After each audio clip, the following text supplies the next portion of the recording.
Hi students, നമ്മളുടെ second video first മൊഡ്യൂളിലെ second വീഡിയോയിലോട്ട് തുടങ്ങുകയാണ്.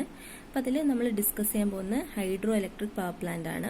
അപ്പോൾ നിങ്ങൾക്കറിയാം hydro electric power plant means what happens is the potential energy of water which is stored at a high level that is stored in the reservoir created by a dam is used for the generation of electrical energy.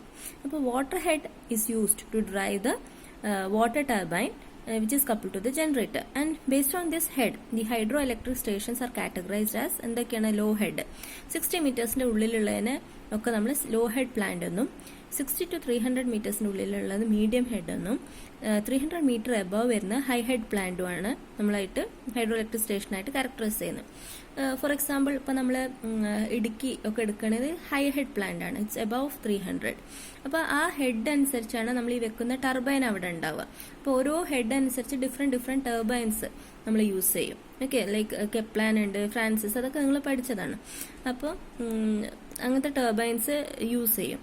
ഇനി നമ്മൾ ഓർക്കേണ്ടത് what happens in hydro electric power generation is potential energy of water which is stored in a reservoir is used to drive the turbo generator set which is installed in the power station and power സ്റ്റേഷനിൽ ഉള്ള ഈ hydro generator set is used for the creation of electrical energy.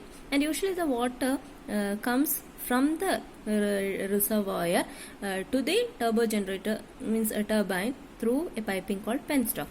So let us see the schematic layout of hydroelectric power plant. അപ്പോൾ നമുക്കറിയാം ഇവിടെ ഒരു dam വെച്ചിട്ട് നമുക്കൊരു reservoir create ചെയ്യും. അവിടെ ഹൈ ഓൾട്ടിറ്റ്യൂഡിൽ വാട്ടർ അല്ലെങ്കിൽ ഹൈ ഹെഡിൽ നമ്മൾ വാട്ടർ സേവ് ചെയ്ത് സ്റ്റോർ ചെയ്ത് വെക്കുകയും ചെയ്യും. അപ്പോൾ ഈ ഹൈറ്റ് വെച്ചിട്ടാണ് നമ്മൾ ഹെഡ് ഡിസൈഡ് ചെയ്യുന്നത്. ഇനി അവിടെ നിന്ന് വെള്ളം നമുക്ക് എവിടെ എത്തണം? നമ്മളെ ടർബൈനിൽ എത്തണം. അപ്പോൾ it comes through piping call penstock, നമ്മൾ നേരത്തെ പറഞ്ഞു.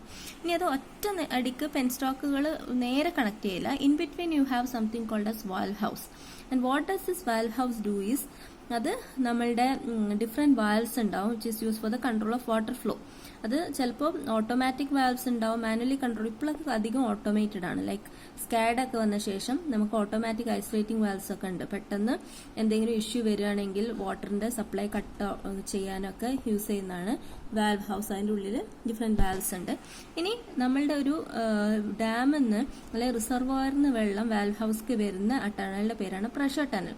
പ്രഷർ ടണൽ എന്ന് പറഞ്ഞാൽ in case there is any emergency situation, ഈ പ്രഷർ പെട്ടെന്ന് കൂടിയിട്ട് അത് പൈപ്പ് ബേസ്റ്റ് ചെയ്യാതിരിക്കാൻ you have a surge tank in between. It's actually an open tank. മേൾക്ക് ഓപ്പൺ ആയിട്ടുള്ളൊരു ടാങ്കാണ്. അപ്പോൾ ഈ പ്രഷർ ഡിഫറൻസ് വന്നു കഴിഞ്ഞാൽ ഈ സർജ് ടാങ്കിലുള്ള ലെവൽ ഓഫ് വാട്ടർ റൈസസ്. അപ്പോൾ so that it avoids a creation of extra pressure in the pressure tunnel, avoiding burstage of the pipe. Okay, അങ്ങനെ പ്രഷർ ടണൽ വഴി വാൽവ് ഹൗസ് എത്തുന്നു. വാൽവ് ഹൗസിൽ നിന്ന് വാൽവ് കൺട്രോൾ ചെയ്തിട്ട് നമുക്ക് വേണ്ട water as per the demand അനുസരിച്ച് നമ്മൾ വെള്ളം പെൻസ്റ്റോക്ക് വഴി നമ്മളെ ടർബൈനിൽ വന്ന് ഇടിക്കുന്നു. ടർബൈന് ഞാൻ നേരത്തെ പറഞ്ഞു ഹെഡ് അനുസരിച്ചുള്ള ടർബൈൻസ് ആയിരിക്കും വെച്ചിട്ടുണ്ടാവുക. Turbine is coupled to the generator. Generator rotor ഫീൽഡിൽ റൊട്ടേറ്റ് ചെയ്യും. അത് കാരണം what happens is the mechanical energy is converted to electrical energy and you get generation of power. Electrical power generate ചെയ്യും. എന്നിട്ട് ബാക്കിയുള്ള വെള്ളം ഇതുപോലെ ടെയിൽ റേസ് വഴി തിരിച്ച് റിസർവോയറിലോട്ട് പോകും. അപ്പോൾ അതിന്റെ എക്സ്പ്ലനേഷൻ ഓരോന്നായിട്ട് അവിടെ കൊടുത്തിട്ടുണ്ട്, നിങ്ങൾക്ക് നോക്കിയാൽ മതി. ഡീറ്റെയിൽഡ് ആയിട്ട് ഞാൻ പറയുന്നില്ല. ഡാം ഉണ്ട്, പ്രഷർ ടണൽ ഉണ്ട് പറയുന്നുണ്ട്, അവിടെ വാൽവ് ഹൗസ് പറ്റി പറയുന്നുണ്ട്, മെയിൻസ് ലൂയിസ് വാൽവ് ഉണ്ട്, ഓട്ടോമാറ്റിക് ഐസൊലേറ്റിംഗ് വാൽവ് ഉണ്ട്, പിന്നെ surge tank protects the penstock from bursting. ഞാൻ നേരത്തെ പറഞ്ഞ കാര്യങ്ങൾ തന്നെയാണ്. പെൻസ്റ്റോക്ക് വാൽവ് ഹൗസിന് വാട്ടർ ടർബൈൻക്ക് ഹ്യൂജ് സ്റ്റീൽ പൈപ്പ് വഴി വരുന്ന ഇതിന്റെ പേരാണ് പെൻസ്റ്റോക്ക്. ഇനി ടർബൈൻ ഓൾട്ടർനേറ്റർ സെറ്റും പറഞ്ഞു. ഈ ലാസ്റ്റ് ഇലക്ട്രിസിറ്റി ഉണ്ടാവുന്നത് വരെ നമ്മൾ പറയണം. എന്നിട്ട് ബാക്കിയുള്ള വെള്ളം ടെയിൽ റേസ് വഴി റിസർവോയറിലേക്ക് തിരിച്ചു പോകും. ഇത്രയും കാര്യങ്ങളാണ് നമ്മളവിടെ ഡിസ്കസ് ചെയ്യുന്നത്.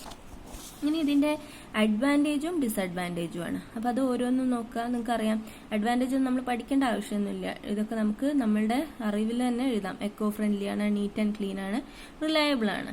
പിന്നെ ഓപ്പറേറ്റിംഗ് കോസ്റ്റ് കുറവാണ്. കാര്യം എന്താണ്, ഫ്യൂവൽ യൂസ് ചെയ്യുന്നത് വെള്ളമാണ്, റണ്ണിങ് കോസ്റ്റും കുറവാണ്. പക്ഷെ പിന്നെ എന്താ അതിൻ്റെ വേറെ ഇതെന്ന് വെച്ചാൽ ഇറ്റ് ഈസ് വെരി റോബസ്റ്റ് എന്ന് പറഞ്ഞാൽ വെരി സ്ട്രോങ്. ഇപ്പം നിങ്ങൾക്ക് നോക്കിക്കഴിഞ്ഞാൽ ഹൈഡ്രോ ഇലക്ട്രിക് പവർ പ്ലാന്റ് എത്രയോ കാലം മുമ്പ് സെറ്റപ്പ് ചെയ്ത ഹൈഡ്രോ ഇലക്ട്രിക് പവർ പ്ലാന്റ് ഇപ്പോഴും നല്ല ലോങ്ങർ സ്ട്രോങ് ആയിട്ട് വർക്ക് ചെയ്തുകൊണ്ടിരിക്കുകയാണ്. Has A longer life.